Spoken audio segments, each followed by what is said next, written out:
आपदामपहर्तारं दातारं सर्वसम्पदां लोकाभिरामं श्रीरामं भूयो भूयो नमाम्यहम्। अभ्रमं भङ्गरहितम् अजडं विमलं सदा आनन्दतीर्थमतुलं भजे तापत्रयापहम्। चित्रैः पदैश्च गम्भीरैर्वाक्यैर्मानैरखण्डितैः गुरुभावं व्यञ्जयन्ती भातिश्री जयतीर्थवाक्। पूज्याय राघवेन्द्राय सत्यधर्मरताय च भजतां कल्पवृक्षाय नमतां कामधेनवे। आपादमौलिपर्यन्तं गुरूणामाकृतिं स्मरेत् तेन विघ्नाः प्रणश्यन्ति सिद्ध्यन्ति च मनोरथाः। श्री विद्यामान्यतीर्थगुरुभ्यो नमः। श्री विश्वेशतीर्थगुरुभ्यो नमः। श्री गुरुभ्यो नमः। हरिः ओम। सभी राम भक्तों को राम नवरात्रोत्सव के हार्दिक अभिनंदन समर्पित किए जाते हैं। भारत देश के सभी जगह अब रामोत्सव चल रहा है। त्रेता युग का राम कलयुग के इस 21वीं शतमान में भी आदरणीय है, पूज्य है, याद किया जाता है। ये कैसे हुआ, क्यों हुआ, क्यों ये सब चल रहा है,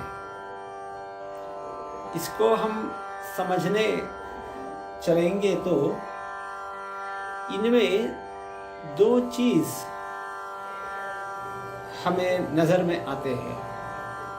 एक, राम महान पुरुष था,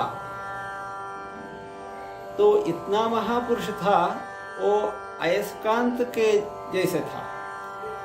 राम की कथा अयस्कांत जैसी है, तो जैसे मैग्नेट लोहों को अपने समीप ले आ जाता है, ऐसे ही राम की कथा रामायण की कथा में उस तरह का एक चुंबक शक्ति है जो छोटे छोटे बच्चों से लेकर महायोगी तक सभी को अपने पास ले चलता है। उसमें जो पात्र आते हैं, उन पात्रों में हमें हमारे परिसर में रहे गए व्यक्ति, हमारी परंपरा के बहुत सारे व्यक्ति, वो सब वहाँ दिखने शुरू हो जाते हैं।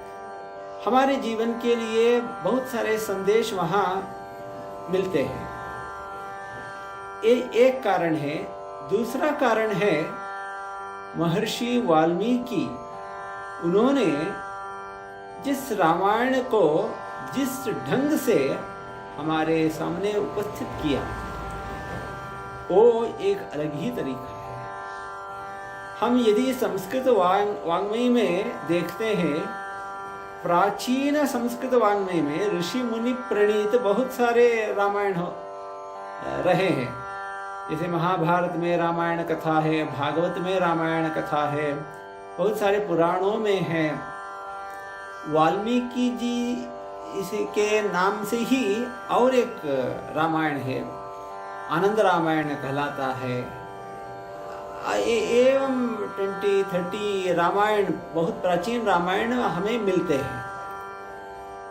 उनमें से जो राम का व्यक्तित्व रामायण कथा हमें मिलती है, उससे हम यदि वाल्मीकि रामायण की कथा की तुलना करते हैं तो इसका एक चुंबक शक्ति है। जैसे रामायण कथा में एक चुंबक शक्ति है, वाल्मीकि रामायण में एक चुंबक शक्ति है।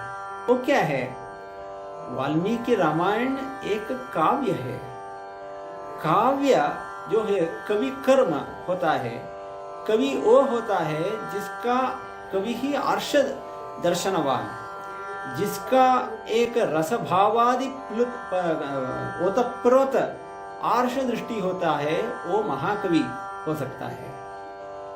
तो काव्य का ये शक्ति होती है, उसमें कठिनाई नहीं होती है, उसमें शास्त्रीय विषय नहीं होते हैं, तो जो दिमाग को बहुत गंभीर हो, जो वेट हो जाता है, उस तरह का विषय नहीं होते हैं। तो हमें पता ही नहीं चलता हम कैसे सुन रहे हैं और उससे कैसे हम संदेश पा रहे हैं।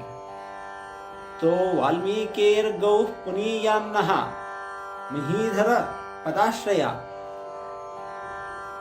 एक कवि उनके बारे में कहता है, जैसे पहाड़ से बहती हुई नदी की कण कण को उपजीवन करके वहाँ के पशु पक्षी प्राणी और सभी लोग अपना जीवन चलाते हैं, उसी तरह रामायण की कथा को अवलंबन करके इस दुनिया के सभी आस्तिक लोग जो अध्यात्म मार्ग में जानना चाहते हैं, वो सभी लोग इस रामायण के अधमर्ण हैं, उससे वो उपकार ले चुके हैं।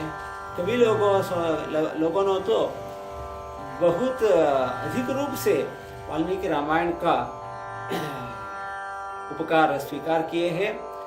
इस तरह रामायण कथा और रामायण कथा की वाल्मीकि जी से जो प्रस्तुति, इन दोनों की वजह से रामायण हमें एक हृदय से संलग्न, हमारे भारतीयों का जीवन का एक अविभाज्य अंग बन चुका है।